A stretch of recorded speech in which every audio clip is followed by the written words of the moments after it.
E aí, bonitos, como estão? Então vamos falar sobre esse livro. Ele foi um livro que foi indicado pela nossa líder de louvor, Elisaninha. Elisaninha, beijos. E ela nos pediu para estar lendo esse livro porque ele fala sobre adoração, sobre as nossas questões em relação ao que a gente adora, como a gente adora, e é muito importante. De início, eu achei o livro bem interessante. Na verdade, ele trouxe coisas assim pra mim que era tudo que eu gostaria de falar pra alguém, sabe? Sabe aquele sentimento que você tem que a pessoa faz e fala tudo que você sente? Então, esse foi o livro. O nome dele, como vocês veem aí, é O que Falta na Minha Adoração, do Edson Feitosa. E esse é um livro que meio que marcou uma nova etapa também para as nossas vidas, na nossa equipe de louvor.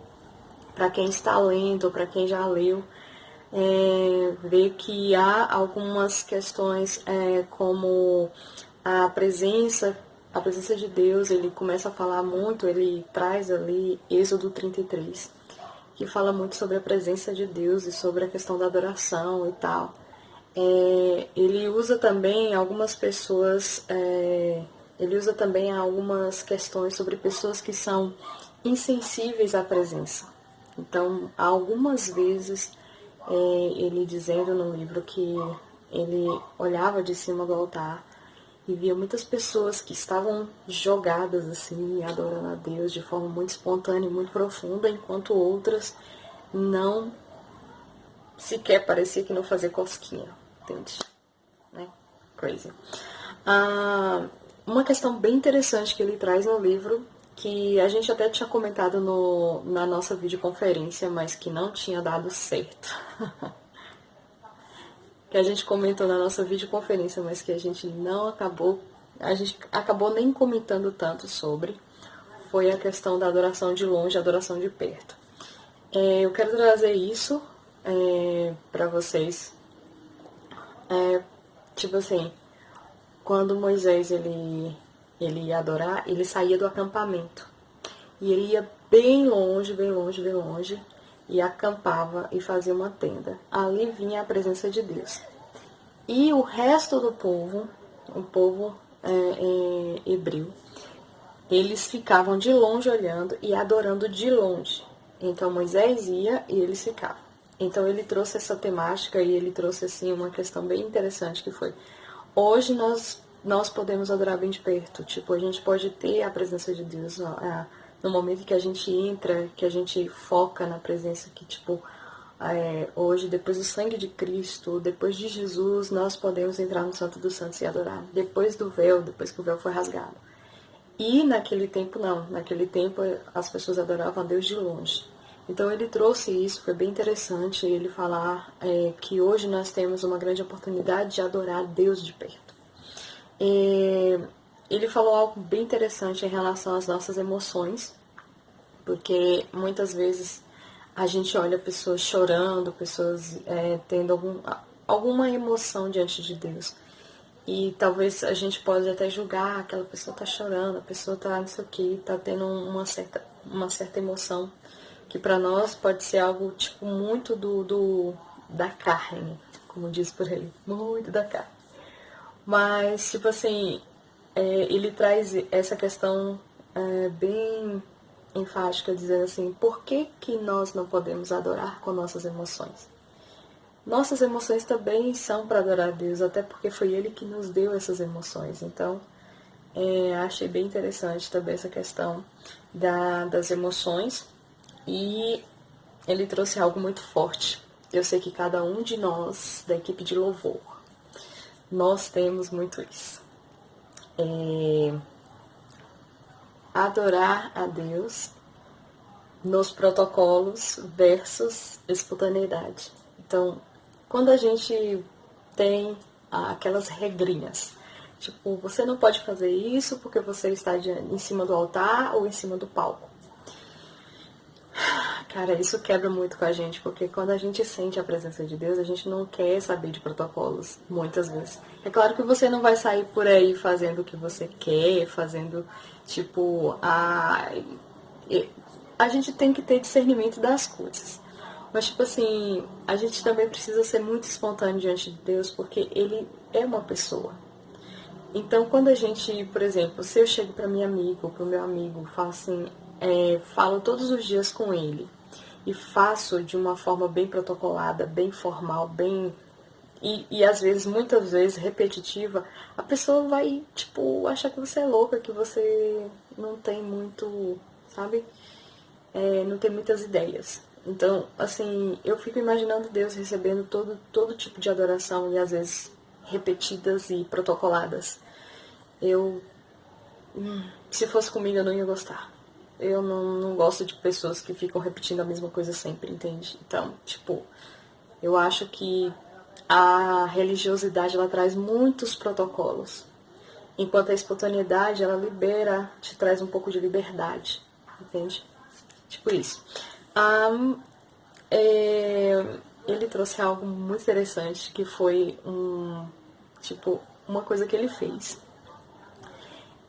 Creio eu que esse livro foi escrito mesmo como um blog, e aí ele trouxe todo um texto, uma história e também o seu testemunho de algumas coisas. E uma das coisas foi que ele estava na igreja e ele começou a falar assim, vamos fechar os olhos e vocês vão imaginar anjos e eles serão os mensageiros. Eles vão fechar todas as portas e janelas e ninguém vai poder sair. E todo mundo aqui vai ter apenas 30 segundos de vida. Serão seus últimos 30 segundos. Então, nesses últimos 30 segundos, eu gostaria de saber como você vai adorar a Deus. Tipo, de que forma você pode adorar a Deus nesses últimos 30 segundos de vida, os últimos 30 segundos de fôlego que você tem, como você pode adorar a Deus. Uau, foi uma experiência incrível, eu amei essa experiência que ele falou e, tipo, ele trouxe algo assim, sabe, uma atenção, ele chamou a atenção, ele sacudiu um pouco a gente, porque ele disse que via pessoas chorando, as pessoas com as mãos levantadas, o mais alto, como se fosse tocar os céus. E isso foi incrível. Achei muito, muito, muito incrível. Outra coisa bem interessante foi sobre o azeite. Ele traz uma questão do azeite. Eu já havia escutado uma pregação do azeite com a Edmé Williams. Ela é uma pastora incrível, ela tem um conhecimento fora do comum. E o azeite, para ele ser feito, ele tem que passar pela moenda, se eu não me engano, o nome é esse. E esse lugar é um lugar meio cilíndrico, ele é redondo e tem uma pedra bem, bem grande. E eu não sabia que existiam 3 tipos de pedra. A primeira pedra era para esmagar a azeitona. E aí esmagava a azeitona, o primeiro óleo era a oferta do Senhor. Isso eu lembro que na Bíblia fala. A segunda pedra era um pouco mais pesada. E esse óleo que saía dessa azeitona era para fins culinários. Tipo o azeite virgem que a gente tem, extra virgem, ele é feito com esse tipo de processo. Eu acho que não é um processo tão caseiro, deve ser industrial hoje.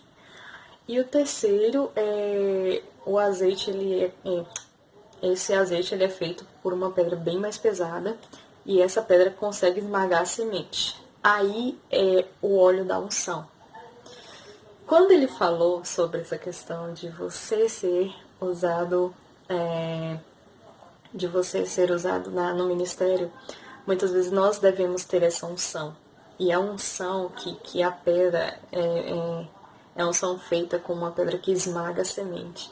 Então, muitas vezes, nós, como adoradores, nós somos esmagados, até mesmo diante do altar, ou nas nossas vidas diárias, porque é dali que sai um azeite, uma unção especial, sabe? Eu achei muito legal ele ter trazido essa temática do azeite para nós, porque com certeza essa unção não é posta em nós de qualquer forma, essa unção não é trazida de qualquer forma, e essa unção vem do Espírito Santo, nós sabemos disso. Ele também trouxe algo sobre mãos limpas. Eu achei bem interessante a questão das mãos limpas, porque muitas vezes a gente sobe no altar e nós, dentro de nós, ou o nosso ser, alguma coisa está errada, algum pecado há. E ele trouxe isso pra gente, que ele até usou a parábola da lasanha, que eu achei ótima, achei fantástica, que é sobre, tipo, ele convida alguém, tipo assim, eu vou convidar você pra você comer uma lasanha na minha casa. Ok, a lasanha é perfeita, boa, agradável. Perfeita, boa e agradável.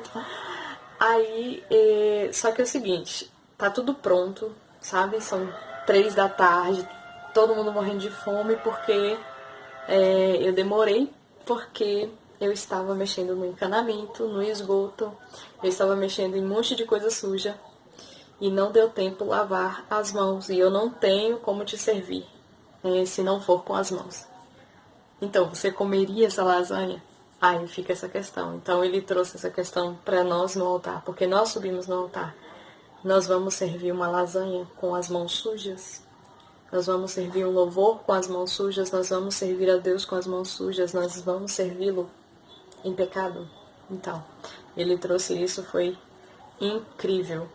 Então, assim, e outra coisa, a última questão que eu queria trazer mesmo foi uma pergunta que ele fez no livro que eu amaria fazer essa pergunta para mim e para muitas pessoas. Se Deus é um Deus que recebe louvor e adoração, por que cantamos músicas centradas em nós mesmos? Essa é uma pergunta bem interessante. Então, assim, eu gostaria mesmo de deixar essa pergunta no ar para que a gente possa, para que nós possamos responder para nós mesmos. Então, assim, é bem um resumo mesmo do livro que a gente leu. Eu amei o livro trouxe bem uma questão mesmo que estava no meu coração, era como se tudo que tivesse no meu coração ele tivesse posto naquele livro.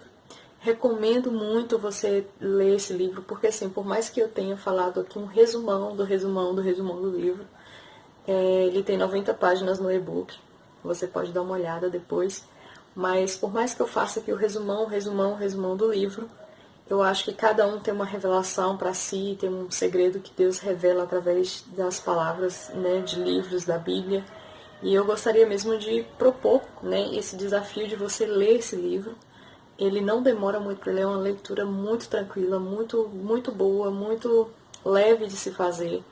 E ele traz assim muitas questões que nós já sabemos, nós que já somos da equipe de louvor, nós que trabalhamos com equipe de louvor, nós que trabalhamos com ministérios, a gente sabe que tem muitas coisas ali que pode nos trazer uma revelação, pode nos trazer uma mudança de atitudes, porque por mais que a gente possa ter essa revelação, o importante também é a gente mudar nossas atitudes diante do altar, até porque eu creio que o que está vindo por aí, nesses últimos dias que a gente passou de quarentena, todo mundo na quarentena, nós que Deus estava nos chamando para nos encontrarmos mais com Ele. Então é isso, gente. Muito obrigada.